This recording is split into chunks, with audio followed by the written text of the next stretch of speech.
Sa mga hindi pa rin nakaka-recover at nakawala sa pagsusugal, meron ako ibibigay na 5 tips na talagang nakatulong sa akin kapag nagigiyang ako na maglaro. Number 1 is delay. Ito yung kapag magkakaroon ka ng urge, ibabaling mo yung attention mo sa ibang bagay.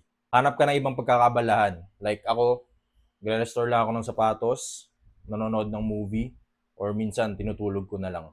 Kasi based sa study, hindi naman tumatagal yung urge ng 15 to 30 minutes. At the same time, magiging productive ka pa. Number 2, exercise or walking. Mas mabuti pang ilaan mo na lang yung energy mo sa sports, sa gym, sa running or walking. Mas maiging healthy ang mind at body mo kaysa naman sa stress na binibigay ng sugal na nilalaro mo. Kung wala pang budget pang gym, lakad-lakad ka lang sa labas. Yan din yung ginagawa ko para mawala yung urge. Kasi once masira na yung health natin, yan na yung time na mawawala na yung yaman mo. Number 3, remember the harm. Ito yung kapag nagkaka-urge ka na maglaro, alalahanin mo lang yung mga masasakit na nangyari para hindi ka mapasugal. Example lang yan, mawawala na naman yung peace of mind ko, hindi na naman ako maayos matulog, lagi akong puyat, papasok na naman ako sa walang hanggang cycle na kahit nanalo ko, ibabalik ko lang din. Magsisinungaling na naman ako sa ibang tao, at higit sa lahat, sinira ko na naman ulit yung tiwala sa sarili ko. Isa rin to for me na effective talaga kapag tinatapos ko yung story agad sa utak ko. Number 4, support groups, therapies, or coaching. Natututo tayo through experience, pero syempre, mas mabilis tayong matututo sa mali ng iba. Na hindi ko na kailangan pang pagdaanan yon para maniwala. Kailangan ko lang makinig.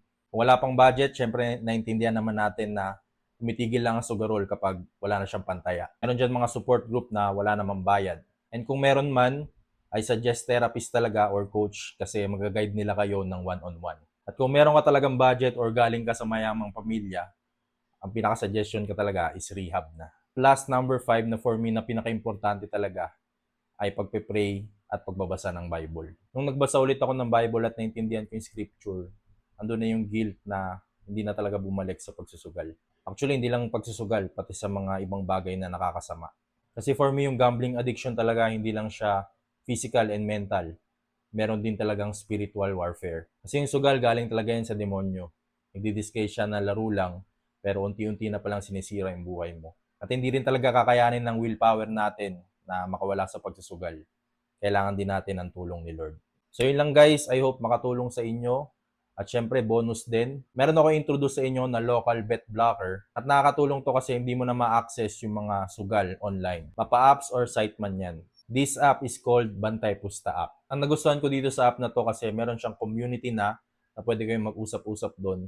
At mamamonitor ka ng family mo once in-add mo sila dito sa app na to. Thousands na yung naging member nito at talagang effective siya kasi na-try ko na. Meron din yung feature na panic button na kapag may urge ka, pwede mo yung i-click. Ang ganda din dito kasi local siya kasi puro Pilipino yung mga kausap mo. Kahit i-uninstall mo siya, hindi siya mawawala sa cellphone mo. Tapos may kita pa doon na nag-a-attempt ka na i-uninstall yun. Kaya I recommend this guys kung talagang gusto nyo talaga ng extra protection para sa recovery nyo. Meron naman din tong free trial and after nun I suggest kunin nyo na yung 1 year para mas makamura kayo. At kung may mga question kayo sa app na to, message nyo lang ako. At the same time, yung customer service nila. Siyempre, ang pinakasusi rin talaga ay kailangan mo rin matulungan yung sarili mo. Kasi bale wala yung mga advice ko, yung mga support group or gambling apps man yan kung di mong sisimulan na magbago. At kung may kakilala ka rin na nag-struggle na or nalulung na sa sugal, share mo na rin tong video sa kanya. Baka ikaw na makatulong sa kanya. And follow me for more gambling recovery advice. Ako nga pala si Darren, dating nalulung, ngayon tutulong.